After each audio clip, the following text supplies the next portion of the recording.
දැන් අපි බලමු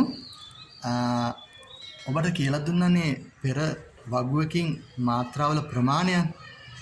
දැන් අපි ඊළඟ පාඩමට ගන්න ඒ ක්‍රමයටම අපිට ටයිම් සිග්නේචර් එහෙම නැත්නම් මේ තාල සම්බන්ධව කටයුතු කරලා වෙලා කොහොමද මේ ප්‍රස්ථාරකරණයේදී අපි එක යොදාගන්නේ කියලා. ඒකට මම ඉස්සල්ලාම යොදා ගන්නවා සිම්පල් ටයිම් කියන එහෙම නැත්නම් සිංහලෙන් කියන අපි සරල තාල කියලා. ඒ ක්‍රමය අපි දැන් යොදා ගන්නවා මේ ස්ටේව් එකක් මත කොහොමද අපි ඒක ලියන්නේ කියලා. දැන් බලන්න. ඔන්න දැන් ට්‍රිපල් ක්ලෙෆ් එකට අයත් ඒ සිම්පල් ටයිම් එකේ අපි ගන්නවා 2-4 කියලා. ඒ කියන්නේ විභාගයක් ඇතුළත, ඒ කියන්නේ බාර් එකක් ඇතුළත මාත්‍රා දෙකක් තියෙන්න ඕන කියන එක තමයි මේකේ අදහස් කරන්නේ. එතකොට අන්න අතන යොදලා තියෙනවා අපි බාර් ලයින් එකක්. ඒ වගේම අපි දේශීය මේ හින්දුස්තානි ක්‍රමයට ලියනකොටත් අන්න එතන අපි ලයින් එකක් දාලා තිනවා. ඒ කියන්නේ ඉරක් ගහලා තිනවා ඒක වෙන් කරන්න. ඉතින් ඒ වෙන් කරන ප්‍රමාණයටම බටහිර සංගීතයේ ස්ටේව් එකත් අපි ඒ විදිහටම ඒ කෙලින්ම ලියන්න කියලා නියමයක් නැහැ. අපි ඒ වගේම අපේ සංගීතයේදී අපි ලියාගෙන යන්නේ එක පේලියකට සාමාන්‍යයෙන් විභාග 4ක් වෙන්න වාගේනේ. එහෙම නෑ බටහිර සංගීතේ. බටහිර සංගීතයේ ස්ටේව් එකක් දිගට පුළුවන් ප්‍රමාණයක් විභාග වෙන් කරගෙන ලියාන යන්න පුළුවන්. ඒක ඔබව දැනුවත් කිරීම සඳහා තමයි ඒ ආකාරයට කියලා දුන්නේ. එහෙමනම් 2-4 කියන එකේදී බලන්න මාත්‍රා දෙක දෙක බෙදලා තියෙන හැටි පේනවා නේද? ඔව්. එහෙමනම් ඔය 2 කියන එකේ තේරුම තමයි විභාගයක් ඇතුළත මාත්‍රා කොච්චරක් තියෙනවද කියන්නේ.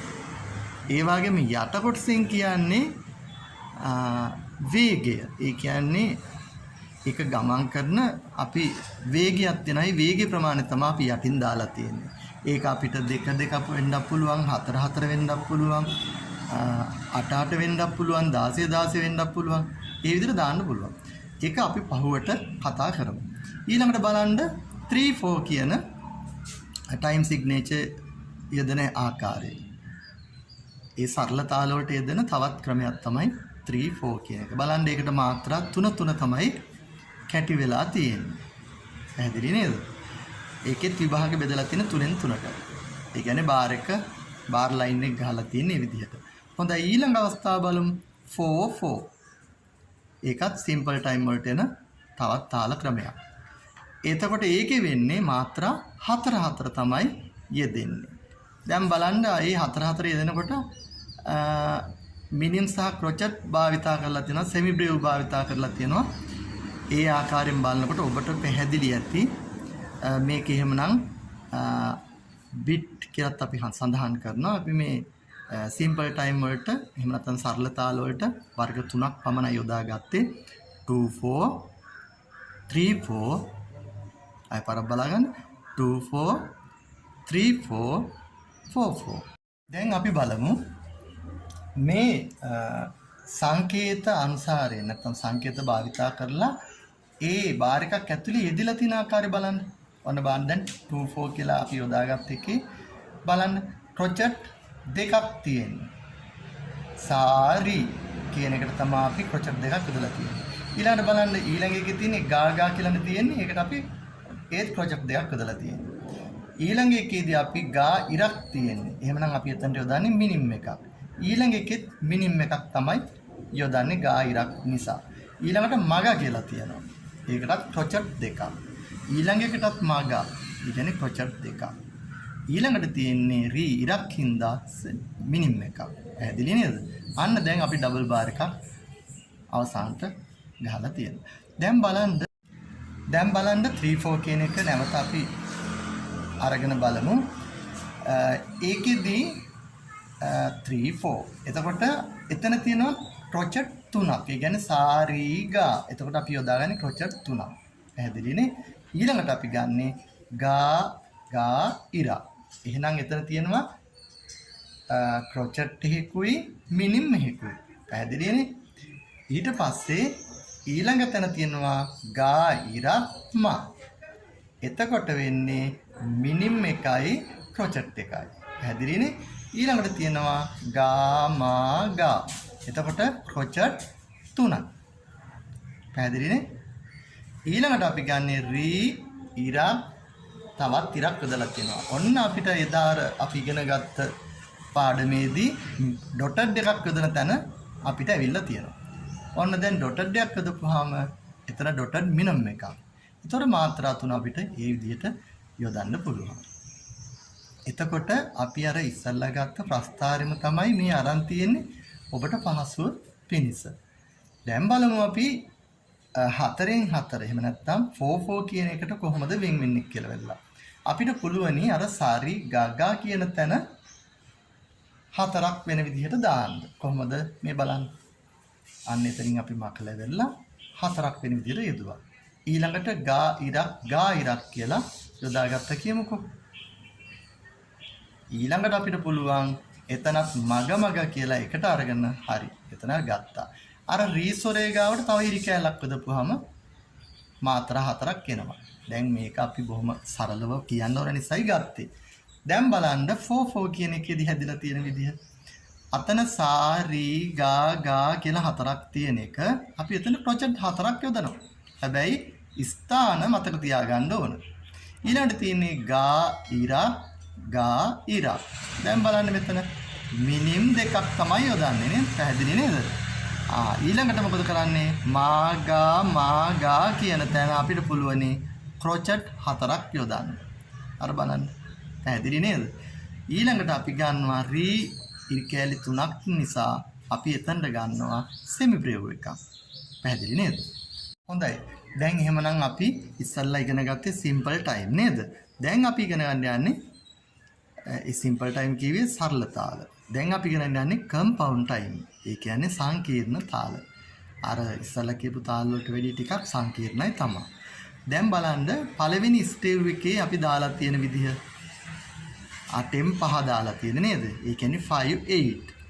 එතකොට බලන්න අපේ හින්දුස්තානි සංගීතය අනුව ලියලා තියෙන විදිහ ස්වර දෙකකුයි ස්වර තුනකුයි. ස්වර දෙකකුයි ස්වර තුනකුයි.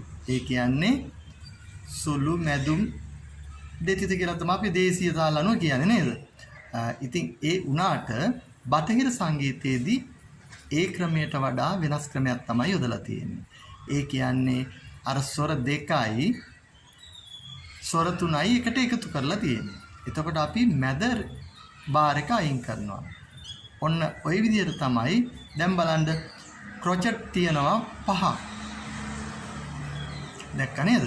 ඒ ක්‍රොචට් 5 එකට එකතු වෙච්චාම තමයි ඒ කියන්නේ එතන 5 එකතු වෙනවා කියලා කියන්නේ යට දෙගුණ වෙනවා කියන එකයි. අර ඒ කියන්නේ අර 5 ගාව තියෙන 8 බලන්න එතන 4 නෙවෙයි 8 වෙනවා. ඒක දෙගුණ වෙනවා. එතකොට අපි කියනවා 5 8 කියලා.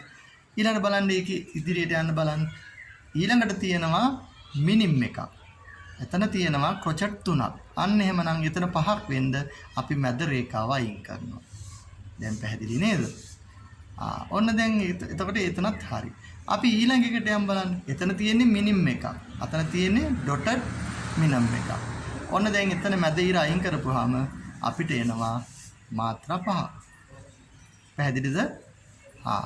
හොඳයි. ඒ විදිහටම අපි යම් බලන්න දෙවෙනි රූපෙට. ඒ කියන්නේ ස්ටේව් එකට. දැන් ඔබට පැහැදිලි ඇති අර ඉස්සල්ලා කරා වාගේ මේ අර සිම්පල් ටයිම් වල ට්‍රිපල් ක්‍රමයේ ගත්තේ අපි 3ක් තියෙන එක. ඒක දෙගුණ වෙලා තමයි 6 වෙලා තියෙන්නේ. අන්න එතන 6 වෙලා තියෙන්නේ. එතකොට අන්නේ 6.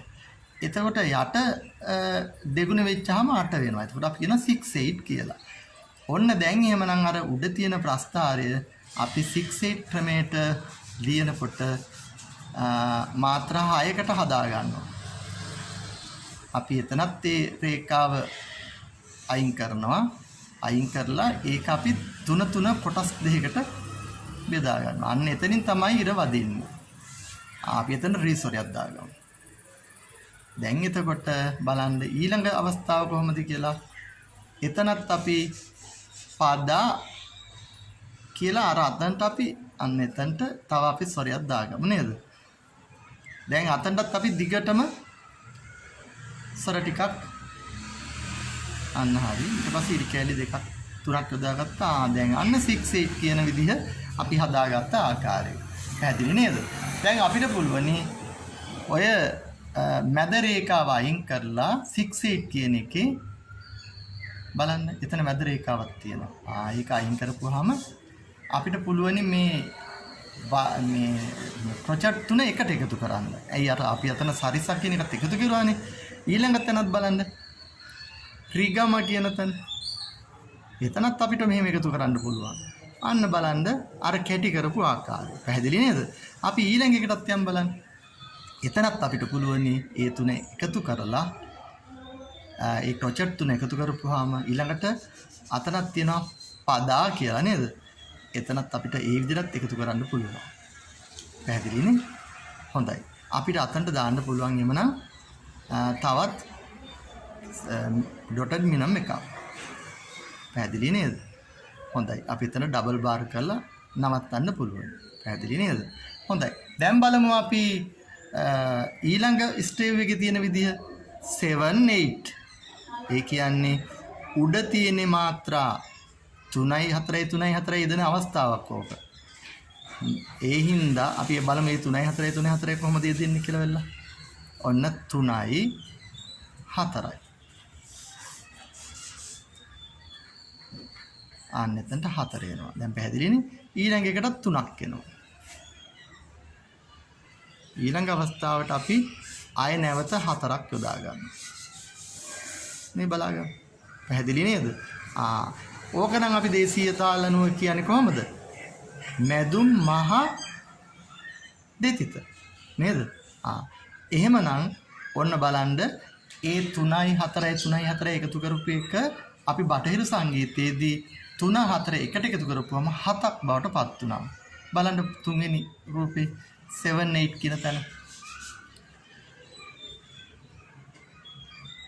බලන්න 7 8 කියන තැන එතන 3කුයි 4 එකතු වෙච්චාම තමයි 7ක් වෙන්නේ. ඊට පස්සේ යට ඩබල් වෙච්චාම 8 වෙනවා. දැන් අන්න අතන බටහිර සංගීතය අනුව ස්ටේව් එකේ අපි 3කුයි 4කුයි එන්න ඔන්න කැටි කරලා තියෙනවා. පැහැදිලිද? ඊළඟ කොටස බලන්න. ඒ කොටසෙත් ප්‍රොජෙක්ට් තුනක් තියෙන්නේ. ප්‍රොජෙක්ට් තුනක් තියෙනවා, මිනිම් දෙකක් තියෙනවා. එතකොට එතන 7ක් වෙන්න අපි කරන දේ මැද රේඛාව අයින් කරනවා. ඔබට පැහැදිලිද? මම හිතනවා පැහැදිලි කියලා. එහෙනම් එතනත් අපි අවසන් කරන්න ඩබල් බාර් එකක් යොදනවා. අද දවසේ පාඩම නිමවටපත් කරනවා. තෙරුවන් සරණයි.